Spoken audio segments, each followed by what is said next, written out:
Welcome to my can YouTube channel. मैंने आज live आया था, उसमें मैं बता दिया था कि मैंने SBIN में सेल लगा के अभी रखा हुआ हूँ।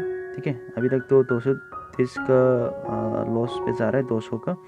ठीक है, उसका चार्ट आप लोग को दिखाता हूँ। मैंने इसका जो है शॉर्ट किया था, सेल किया था। किसके कारण सेल किया था मैंने आप लोग को कल बताया था। ORB स्ट्रेटेजी मतलब कि ओपन रेंज ब्रेकआउट जो है उसके कारण उसकी जो 15 मिनट के अंदर जो है उसका हाई का लेवल जो है वो तोड़ने से बाय लगाना है, और उसका नीचे का जो लेवल जो है वो ब्रेक करने से आपको सेल लगाना है। ठीक है, मैंने आज उसका SBIN का स्टॉक जो है मैंने देखा, और उसका जो 15 मिनट का कैंडलस्टिक चार्ट जो है वो पहले बना था। ठीक है, तो फिर हाई का लेवल तो ब्रेक नहीं हो पाया, और उसका लो का लेवल जो है वो ब्रेक हो गया है। ठीक है, इसलिए मैंने शॉर्ट लगा के यहाँ पे रखा हुआ हूँ।